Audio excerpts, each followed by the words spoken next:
हमारी कामनाएं हमको बंदर बना देती हैं। जब मन में कामनाओं का अत्यधिक उदय हो जाता है तो सुंदर चेहरा भले सुंदर हो, अंदर से बंदर हो जाता है। कामनाएं आजकल क्या क्या करा रही हैं, देख तो रहे हैं। नारद जी के मन में एक बार विवाह की इच्छा हो गई। काम को जीत लिया, क्रोध को जीत लिया, पर अभिमान को नहीं जीत पाए। अभिमान हो गया कि शिव जी काम को तो जीते, कल काम को जलाया, लेकिन क्रोध कर दिया, क्रोध नहीं जीत पाए।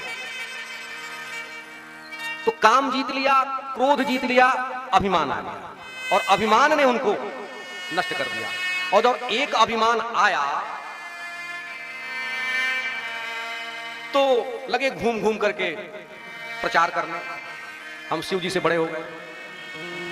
भगवान विष्णु ने देखा कि भाई इनके अंदर तो अभिमान आ गया।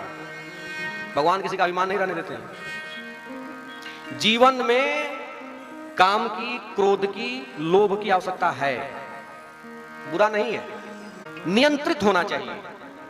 ये तीनों समय की, काल की, तीन परिस्थितियों से जुड़े हैं।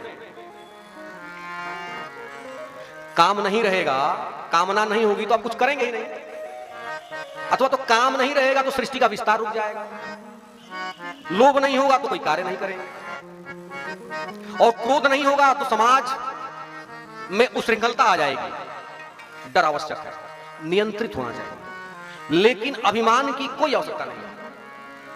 एक ही अभिमान होना चाहिए जीवन में, अपने गुरु और गोविंद के प्रति आपका अभिमान होना चाहिए कि हमारे गुरु ऐसे हैं, हमारे गोविंद ऐसे हैं। असय अभिमान जाय जनि भोरे, मैं सेवक रघुपति पति मोर।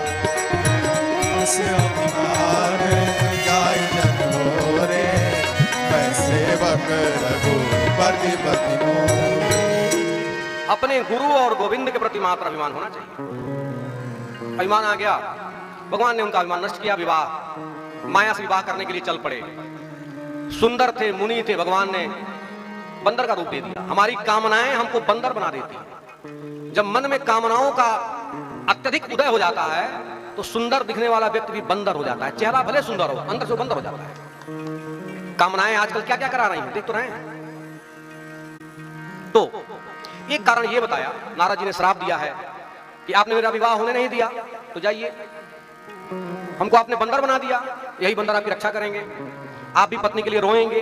भगवान ने कहा ठीक है, रो लूंगा, विवाह तो होगा, विवाह के बाद तो संसार हो रहा है, सब रोते बा, जैसे देखो वह रोता। तीनों में भगवान विष्णु अवतार लेते हैं। इन तीनों कल्पों में, तीनों कारणों में भगवान विष्णु अवतार लेते हैं।